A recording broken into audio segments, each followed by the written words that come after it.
Howdy, and welcome to This is True Crime, y'all, a southern twist on the true crime genre. I am super stoked to announce that I am now part of the amazing Leader One podcast network.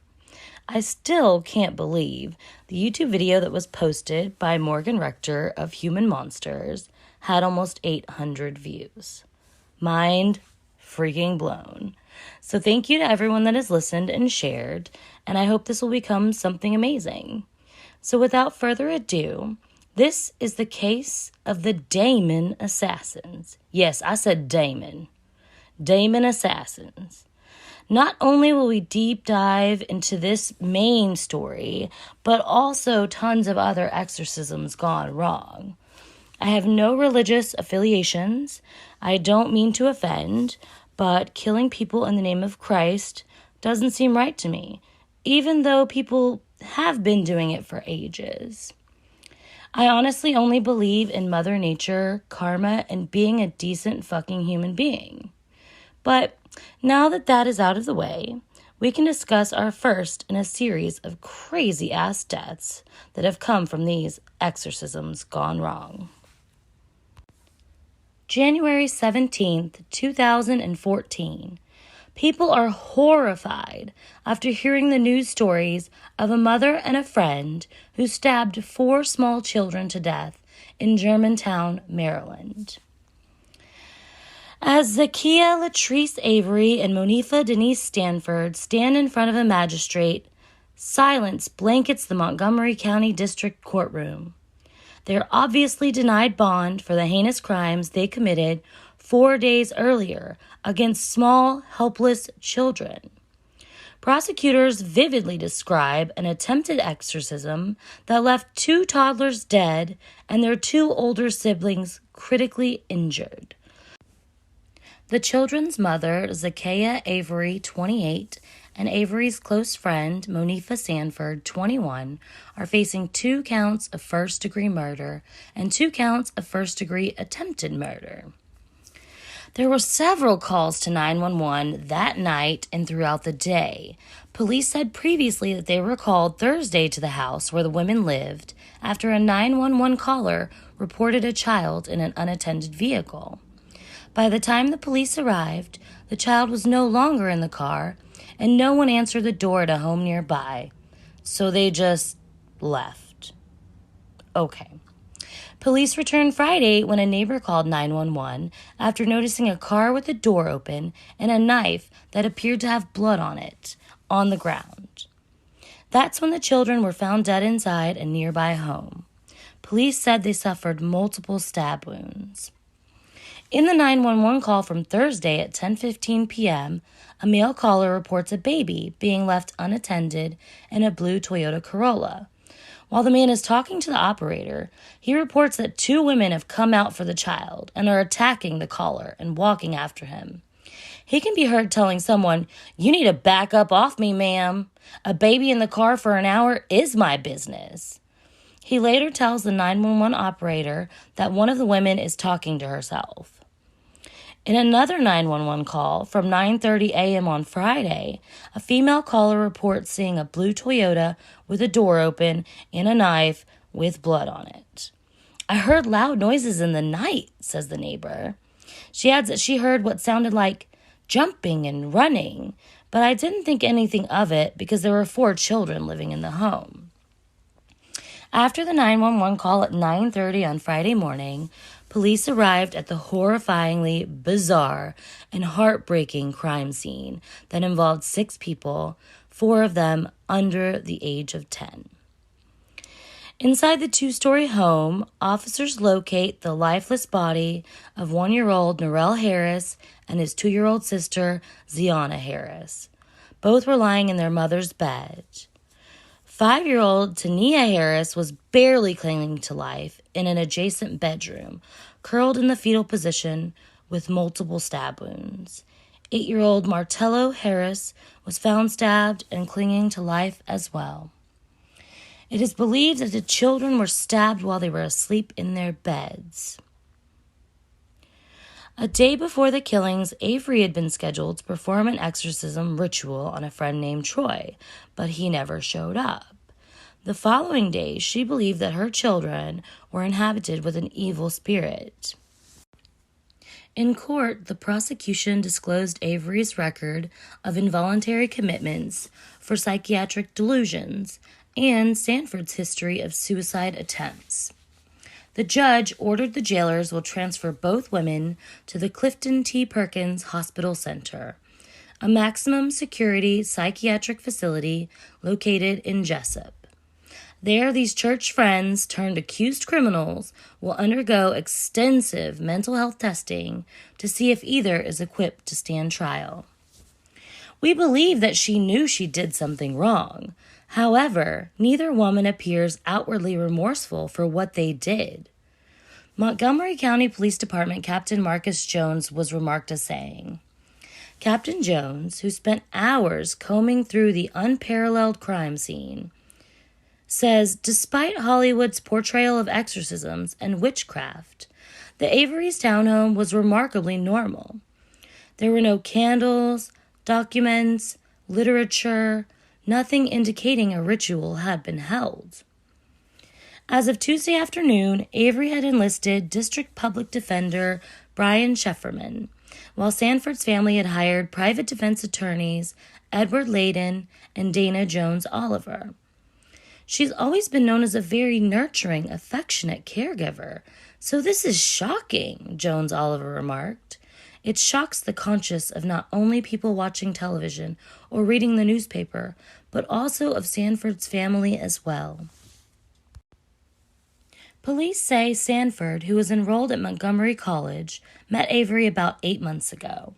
Despite the brutal nature of their alleged crimes, both women spoke quietly and meekly during their bond hearings.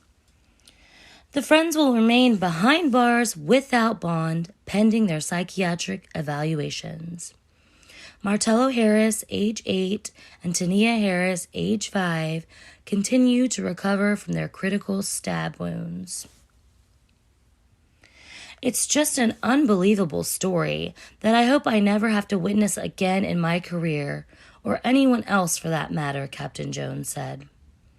The children's grandmother, Ida Johnson, age 90, told of her shock, describing the two young victims as the sweetest things. She said, I will cherish those memories forever. Their lives were cut short, and they had no say-so whatsoever. It doesn't make sense. Mrs. Johnson said that their children's father, her grandson, Martin Luther Harris, Jr., has traveled to the Children's National Medical Center in Washington, D.C., to be with his surviving son and daughter, who are listed in stable condition. Johnson said he didn't know if Avery had a history of violence or when the women's relationship with Harris deteriorated. I don't know what was going on between the family. All I know is they were sweet kids. The great-grandmother added, It's heartbreaking. Something should be done about who did it. But at the same time, it's not going to bring the children back. I just hope they get what they deserve. Avery's step-grandmother, Sylvia Wade, told the Washington Post that Avery was humble and meek and that she loved her children. I don't know what triggered it, she said. She wasn't herself. When a person is not themselves, they are not responsible for what they are doing because they are in, quote, another zone. Jones said the women are believed to have met each other at a church, which he identified as the Exousia Ministries in Germantown. Avery met Sanford there. There they formed the Damon Assassins with 2 other women. So it's not a group, really. It's just 4 people with truly fucked up ideals who are going to assassinate demons. Okay. Detectives did attempt to locate the other members of the group, but do not believe that they are a threat. I mean, that's kind of what everyone thought about these 2, but all right. The pastor of Exousia Ministries told police that the women hadn't spoken to him about attempting to perform any exorcism. The pair stopped worshiping about the church 2 months previous to this attack. According to Jones, while worshiping at the church, Avery was part of a dance troupe and started calling herself a demon assassin. But the monarcha did not raise any concerns because she never talked about violence. She was basically saying that her job as a lover of Christ was that she was going to keep demons away from her. That was part of her and Mrs. Stanford's goal. Jones added that when Darrell Joyce, senior pastor of Exousia Ministries, was asked about Davery's Demons Assassins group, the clergyman described it as a little eccentric, a little bit over the top. You think? Joyce has since issued a statement to the station MyFox DC, saying the women were no longer members of his congregation. Both women were being held without bond on charges of first-degree murder and attempted first-degree murder. During questioning, Jones noted that Avery acknowledged what she did was bad, but allegedly did not sow the out-and-out remorse that one would expect to see in a parent accused of killing her children. Now, this is a case of filicide. Filicide is the deliberate act of a parent killing their own child. The word filicide is derived from the Latin words filius, or filia, meaning son and daughter, and the suffix side, which means to kill, murder, or cause death.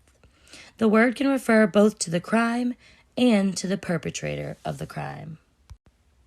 There are many different kinds of filicide. Dr. Philip Resnick published research on filicide in 1969 and stated there are 5 main motives for filicide, including altruistic, fatal maltreatment, unwanted child, and spousal revenge. So let's talk a little bit about these. Altruistic killings occur because the parent believes the world is too cruel for the child, or the child is not enduring suffering. In fatal maltreatment killings, the goal is not always to kill the child, but the death may occur as a result. Spousal revenge killings are killings of children done to indirectly harm a domestic partner. Glenn Carruthers, author of Making Sense of Spousal Revenge Filicide, that's a long title, argued that those who engage in spousal revenge killing see their own children only as objects to use against the other person. Altruistic filicides are committed out of love rather than anger or hate. Now, the reason I bring up the altruistic filicide is because of the definition. Filicide, to relieve or prevent suffering. These parents kill to relieve the child's suffering, which may be real or imagined. If the suffering is real, the killing could be characterized as euthanasia. Much more often, though, this filicide is based on a delusional perception that a child is suffering or at risk of going to hell. For example, some mothers who have believed that their children were going to be taken away into white slavery or abducted by a child pornography ring are the type of mothers that commit this act. Others believe that their child is about to be tortured or is possessed by Satan himself. Andrea Yates' motive for filicides was to ensure that her children would not go to hell. Thus, her filicides fit into this category the same. The other subcategory is called acutely psychotic filicide, which doesn't really apply to this case, but I thought it was very interesting, because this designation applies to psychotic parents who kill with no comprehensible motive. It includes patients who kill under the influence of command hallucinations, epilepsy, or delirium. There's a reported case of an epileptic mother who placed her baby on the fire and the kettle in her cradle. In a recent case, an epileptic woman in Sacramento placed her infant in a microwave oven during a period of postical confusion. Now, what does postical mean? Because I had no fucking clue. The postical state is apparently an altered state of consciousness after an epileptic seizure, which involves confusion. It usually lasts between 5 and 30 minutes after the seizure, but sometimes is longer in the case of larger or more severe seizures. It's characterized by drowsiness, confusion, nausea, hypertension, headache, migraine, and other disorienting symptoms. The other types of filicide are the unwanted child filicide, which murders are committed because the child is no longer wanted.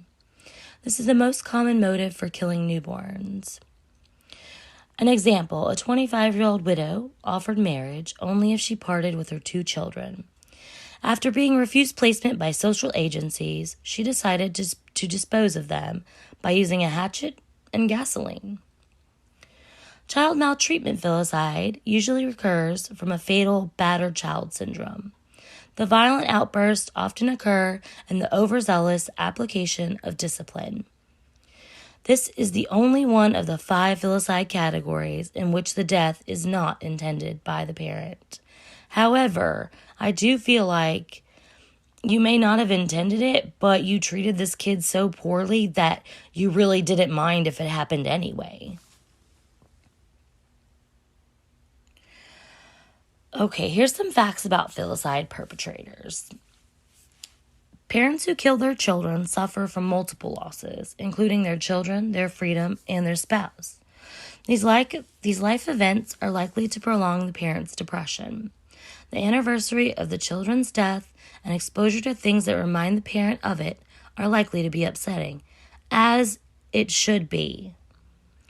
The act of child murder itself is highly traumatic and sometimes causes symptoms of PTSD. Parents who kill their children find it harder to forgive themselves than society does. I don't think that's the case, honestly. Look at Casey fucking Anthony. Are you serious right now? Ugh. Anyway, the spouse's reaction to filicide often is that, they separate. Who wants to live with someone who can kill their children? Like, you might be next. They may feel that they can never trust their spouse again. Obvi. They would be correct in assuming that. Susan Smith's separated husband testified in favor of her receiving the death penalty. Andrea Yates's husband, Rusty, was supportive of her through the end of her first trial, but he then divorced her and went on to marry another woman. Occasionally, a spouse will remain married, and the couple may even have more children. Excuse me? Hell no. I'm not even sure how that should be allowed, but whatever. I digress. It seems absurd to say it. Now, there are cases of filicide that are attributed to postpartum depression and psychosis. And the facts are that women are more likely to experience psychiatric illness after childbirth than at any other time in their life. In the month following childbirth, women are up to 25 times more likely to become psychotic. Postpartum depression affects between 10 and 22% of adult women before the infant's first birthday. Psychosis occurs in postpartum women at a rate of about 1 case per 1,000 and usually involves symptoms of hallucinations and delusions. Confusion and delirium are also common. The onset of postpartum depression happens within days or months of childbirth. Because untreated postpartum psychosis has an estimated 4% risk of infanticide and a 5% risk of suicide, psychiatric hospitalization, Lord, can't speak, is usually required to protect the mother and her baby. Nearly 3/4 of mothers with postpartum psychosis have bipolar disorder or schizophrenic disorder. Some authors consider postpartum psychosis to be bipolar disorder until proven otherwise. Mothers with a history of bipolar disorder or postpartum psychosis have a 100-fold increase in rates of psychiatric hospitalization in the postpartum period. Mothers who have delusions that their baby is a devil or is ill-fated or is possessed are most likely to have significant abusive incidents towards the baby. Studies have shown that psychotic mothers who attempted suicide often killed suddenly, without much planning, whereas depressed mothers had contemplated killing their children for days to weeks before their crimes. Approximately 1/4 of women referred to for psychiatric services have a child under 5 years old. It's been reported that 41% of depressed mothers of infants and toddlers had thought of harming their child.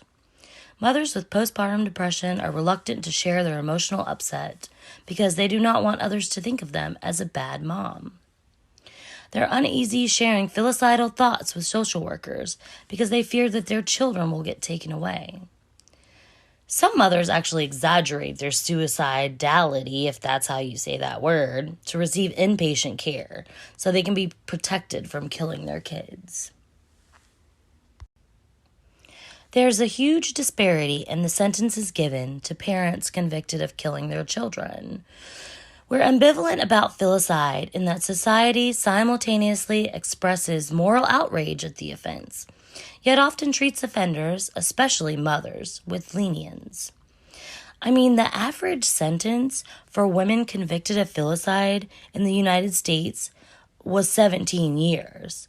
Fathers, however, are likely to receive much longer sentences and are more likely to be sentenced to death than their mothers. No crime is more likely to succeed with an insanity defense than a mother who has killed her children. The filicide categories that are most likely to succeed are the altruistic filicides and the psychotic ones. By contrast, the unwanted child and the child maltreatment filicide perpetrators often go to great lengths to hide incriminating evidence. Many women who succeed with an insanity defense had planned a filicide suicide, but were unsuccessful in killing themselves after killing their children. Psychotic states that predispose to successful insanity defenses include beliefs that the killing must be done for some noble purposes, such as the salvation of the infant or the salvation of the world. Severe depression, though, even without psychotic features, may distort a killer's thinking so that they believe that their children will be better off in heaven. In these extended suicides, it is usually clear that the parent knew the nature and quality of the act and that the killing was legally wrong. However, they often believe that what he or she is doing is morally right for the child. In some jurisdictions, this is sufficient to meet the insanity standard. Even though mothers are more likely to succeed with an insanity defense than fathers, the vast majority of women who kill their children are found guilty and sent to prison. This may be due to the fact that even a psychotically depressed parent who kills their child usually kills with premeditation and carries out the homicide in a logical, methodical manner. In one study of 20 women who raised postpartum depression or psychosis as an insanity defense, 1/2 were found not guilty by reason of insanity, and 1/4 only received heavy sentencing. 1/4 received light sentences for the murder of their own fucking kids. All right, now that we've gone through all of the hoopla about filicide and mothers killing their children, let's get into the definition of the word exorcism. It's from the Middle English from 1350, and it comes from medieval Latin, Greek, exorcismos, administration of an oath, is the religious or spiritual practice of evicting demons, jinns, or other spiritual entities from a person or an area that is believed to be possessed. Depending on the spiritual beliefs of the exorcist, this may be done by causing the entity to swear an oath, perform an elaborate ritual, or simply command it to depart in the name of a higher power. This practice is ancient and part of the belief system of many cultures and religions. Requested and performed exorcism began to decline in the U.S. by the 18th century and occurred rarely until the latter half of the 20th century, when the public saw a sharp rise due to the media attention exorcisms were getting. There was a 50% increase in the number of exorcisms performed between 1960 and 1970s. But this was not the first exorcism that has gone wrong. We're going to discuss several other cases where people have expired prematurely due to the direct effects of having an exorcism performed on them involuntarily. We've all seen The Exorcist, people. These stories are just as bad, except they're not stories. They're real life, and they are really fucking tragic. While the process of exorcism varies across many cultures, the act of restraining the patient is common, and these restraints lead to injuries and death.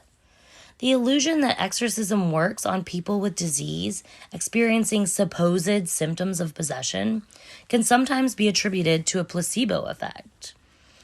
However, there are 370,000 cases of people killed during exorcisms, and another 310,000 additionally with reported injuries not resulting in death.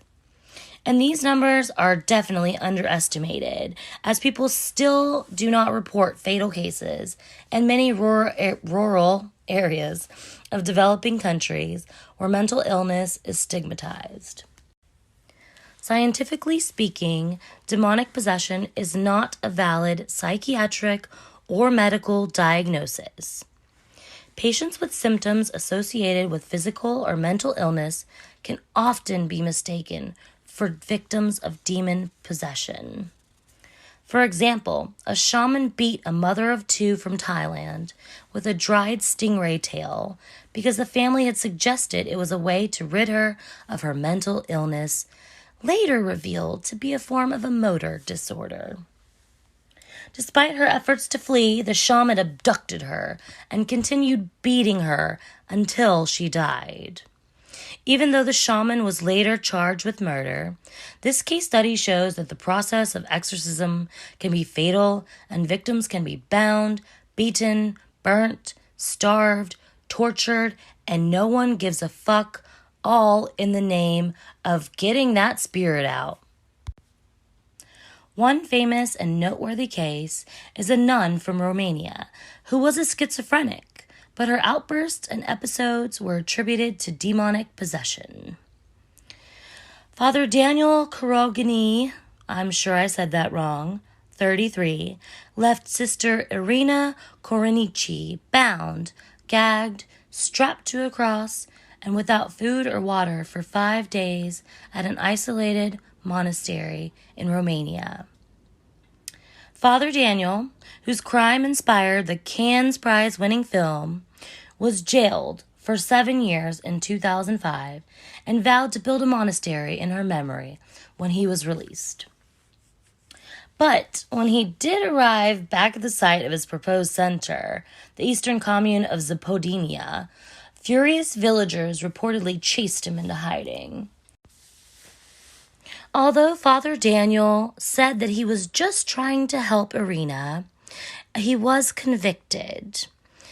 In the court in northeast city of Vaslui, he was convicted, the priest and the nuns who held her captive, that resulted in her death. Nun Nicoleta Arcalianu was sentenced to 8 years in prison. The other three, Adina Sapraga, Elena Otel, and Simona Bardanias, received 5-year sentences. Dozens of the father's supporters packed the courtroom and prayed for the priest. That worked out, with several bursting into tears when the verdict was announced. The Supreme Court in Romania rejected his appeal. This crime was a national scandal for the Roman Orthodox Church, which excommunicated the priest and promised reforms, including psychological tests for those seeking to enter monasteries. The outcome of the case is still shrouded in mystery and doubt, despite the convictions. There are allegations that the court had not properly considered the suggestion that the nun might have died from an adrenaline overdose by paramedics who arrived later.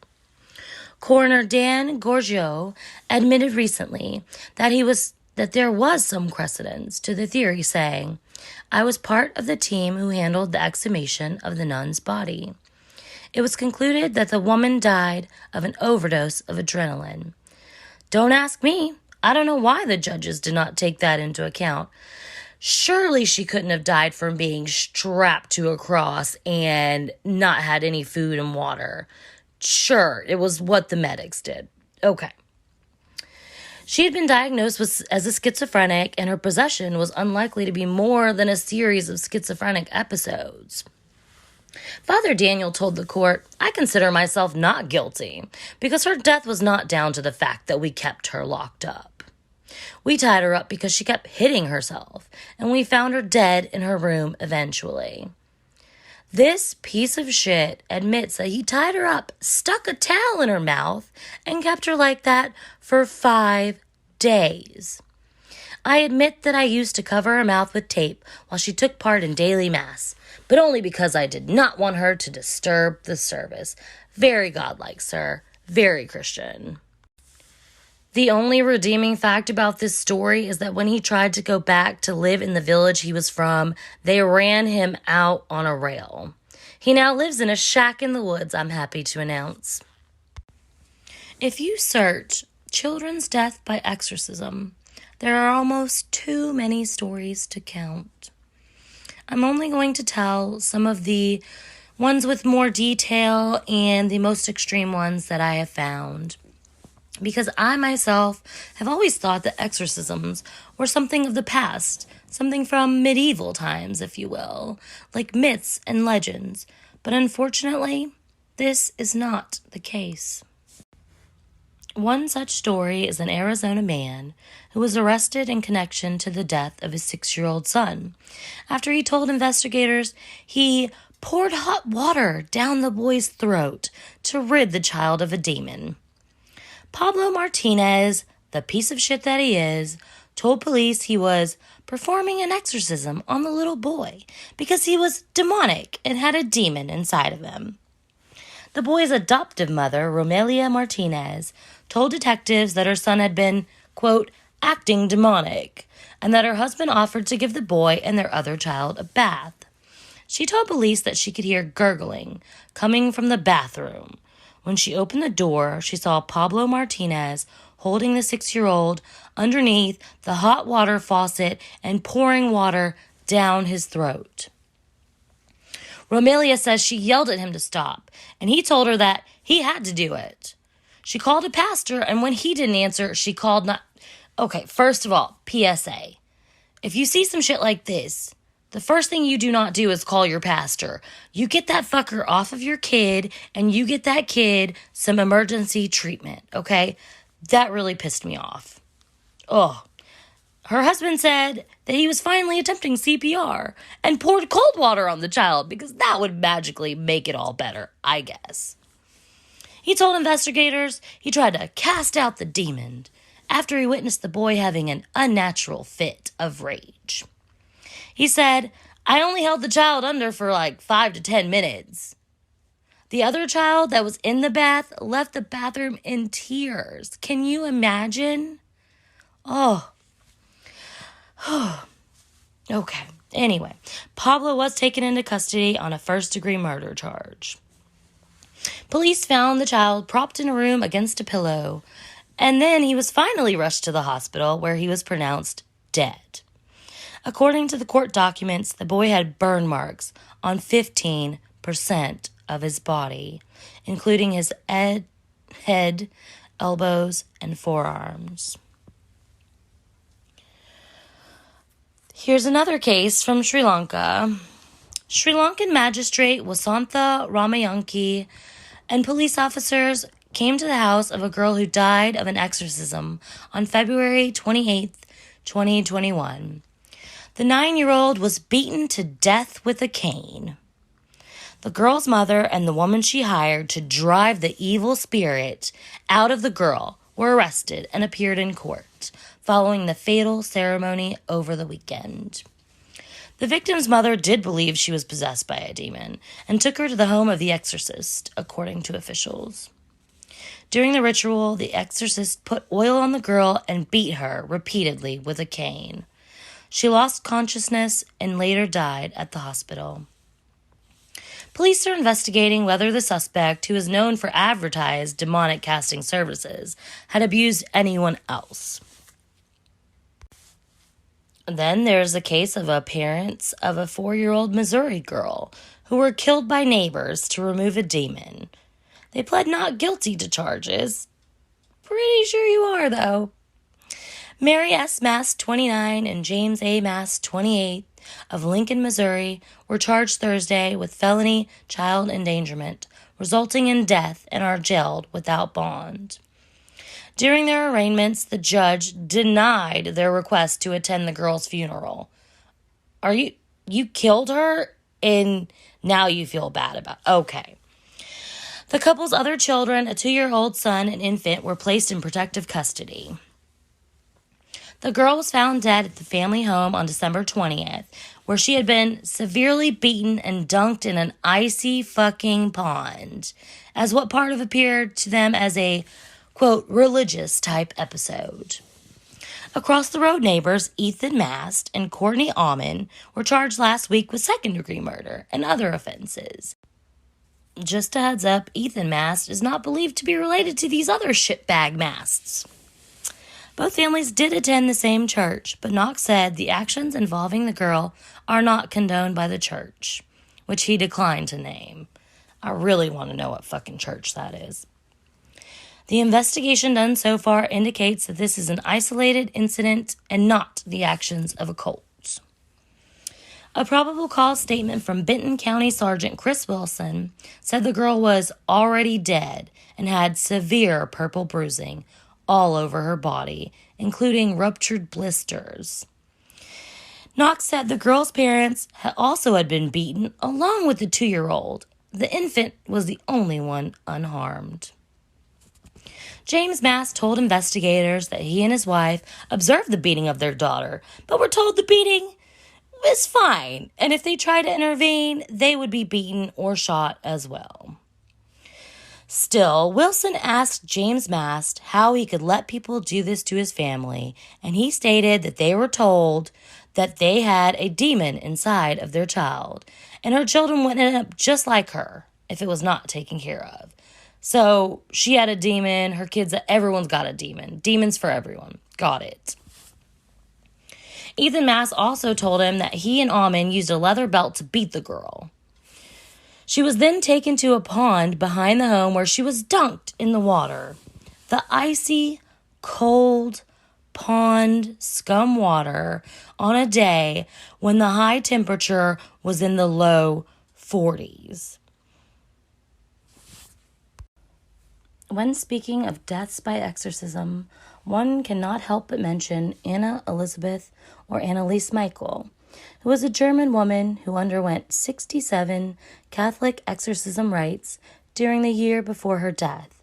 She died of malnutrition, for which her parents and priest were convicted of negligent homicide. She was diagnosed with epileptic psychosis and had a history of psychiatric treatment. When Michel was 16, she experienced a seizure and was diagnosed with psychosis caused by temporal lobe epilepsy. After that, she was diagnosed with depression and was treated at a psychiatric hospital. By the time she was 20, she became intolerant of various religious objects and began to hear voices. Her condition worsened despite medication, and she became suicidal, and she displayed other symptoms, which she took medication for as well. After taking medication for 5 years failed to improve her systems, her family became convinced that she was possessed by a demon. As a result, her family appealed to the Catholic Church for an exorcism. It was rejected at first. However, 2 priests got permission from the local bishop, and they began conducting exorcism sessions, and the parents stopped consulting with doctors. Anneliese Michel stopped eating food and died due to malnourishment and dehydration after her 67 exorcism sessions. The parents and the priest were sentenced to 6 months in jail, reduced to 3 years of probation. I mean, sure, all's fine. In DeBury, Massachusetts, a 19-year-old man was charged in the death of his father.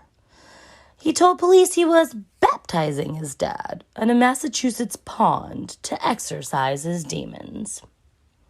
Jack Callahan, 19, choked back tears in a court Tuesday as he listened to prosecutors describe the moment divers pulled the body of his father, 57-year-old Scott Callahan, out of a pond. He is facing murder charges in relation to his father's death. The young man told investigators that he and his father went to the pond around midnight after he picked up his father from a Boston bar. He says his mother did not want her drunk ex-husband at the family home. Both the prosecution and defense say Scott Callahan had a long history of substance abuse and suffered from the aftermath of a traumatic brain injury. And we all know what traumatic brain injuries lead to. Just saying. According to Jack, at the pond, his father became combative and punched his son in the face. The 19-year-old then decided to, quote, baptize his father in an attempt to exorcise the demons. Scott Callahan was found in the water 50 feet away from the shore a short time after the baptism. He was taken to the hospital where he was pronounced dead. In Virginia, there was a man who was convicted of the death of a 2-year-old who died during a 2011 exorcism. Edgar Guzman Rodriguez beat his daughter Jocelyn to death in the name of the Lord and to attempt to rid her of the demons that she had.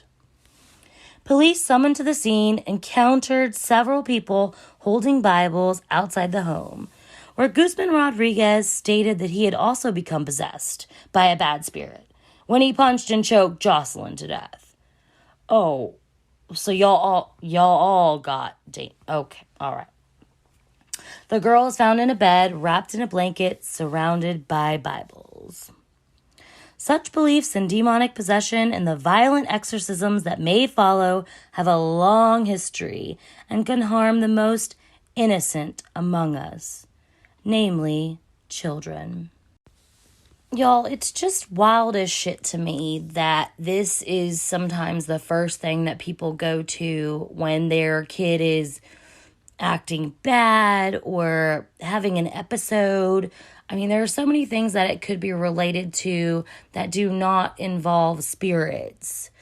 But as disturbing as it is, there are many historical precedents. A century ago in Ireland, it was not demons, but other supernatural, malevolent entities that were believed to possess babies and children. Some children were believed to be changelings or false children, or children possessed by an evil spirit that could be driven from the child through abuse and punishment. In a book called The Burning of Bridget Cleary, is about a woman who was killed by her husband in an attempt to exorcise fairy spirits from her. Honestly, I want to be a fairy, whatever. Folklorist Angela Burke of the National University of Ireland notes that many accounts can be found in 19th century newspapers and police reports of suspected child changelings in Ireland being placed on red-hot shovels, drowned, or otherwise mistreated or killed. I honestly had no idea that these cases were so prevalent in modern society until I started looking up the original case of the demon assassins.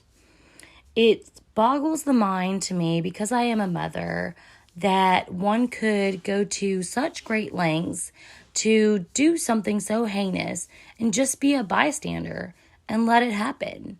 Honestly, I feel like that's the evil part of this story. You knew that your child was having issues, so then you either beat them, starve them, run their mouths under hot water for 10 minutes, and you thought that was going to drive the demon out of them. Honestly, perhaps you should have been driving it out of yourself. Thank you for listening to This is True Crime, y'all, and I will be back with another even more fucked up episode next week. I hope everyone has a great evening, and bless your heart.